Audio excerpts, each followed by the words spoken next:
ഞാനിന്ന് പോകുന്നത് വളരെ മനോഹരമായ ഒരു സ്ഥലത്തേക്കാണ്.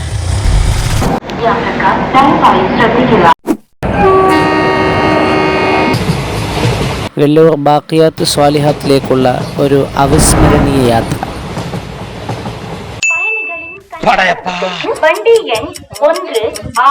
ശേഷം ബസ്സിലും നടന്നും നേരെ ബാഖിയാത്തിലേക്ക് വെച്ച് പിടിച്ചു 2 വട.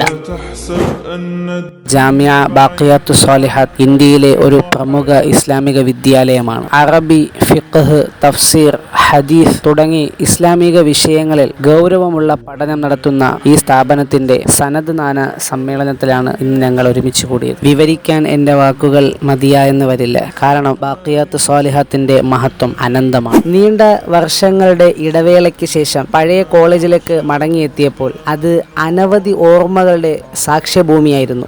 ഒരിക്കൽ അവിടെ നമുക്ക് അത്യന്താപ്രിയമായ ഒരു കാലഘട്ടം ജീവിച്ചിരുന്നു. അന്നത്തെ ഹാസ്യരസം നിറഞ്ഞ സൗഹൃദങ്ങൾ, കഠിനാധ്വാനത്തോടെ പഠിച്ച പാഠങ്ങൾ, അധ്യാപകരുടെ ഉപദേശങ്ങൾ ഇവയെല്ലാം മനസ്സിന്റെ താളത്തിൽ വീണ്ടും പ്രത്യക്ഷപ്പെട്ടപ്പോൾ ഒരു മധുരാനുഭവമായി അത് മാറി. എല്ലാം പരിചിതത്വം തോന്നുന്ന സ്ഥലങ്ങൾ, പുതിയ മുഖങ്ങൾ, പക്ഷേ ഞങ്ങൾ ജീവിച്ച വേളകളുടെ ഓർമ്മകൾക്ക് ഒരിക്കലും മങ്ങലില്ല. ക്ലാസ് റൂമുകൾ, ഗ്രൗണ്ടുകൾ, ക്യാൻറ്റീൻ എല്ലാം പഴയ സൗന്ദര്യവും സ്നേഹവും പകർന്നു തന്നതുപോലെ തോന്നും. തിരിച്ചു മടങ്ങുമ്പോൾ ഹൃദയം ഭാരമായിരുന്നു. കാലം മുന്നോട്ട് പോകുമ്പോൾ ഒക്കെ മാറിപ്പോകും. എന്നാലും ചില ഓർമ്മകൾ ഒരിക്കലും മായാത്ത താളങ്ങളായി എന്നും മനസ്സിൽ മുഴങ്ങിക്കൊണ്ടിരിക്കും.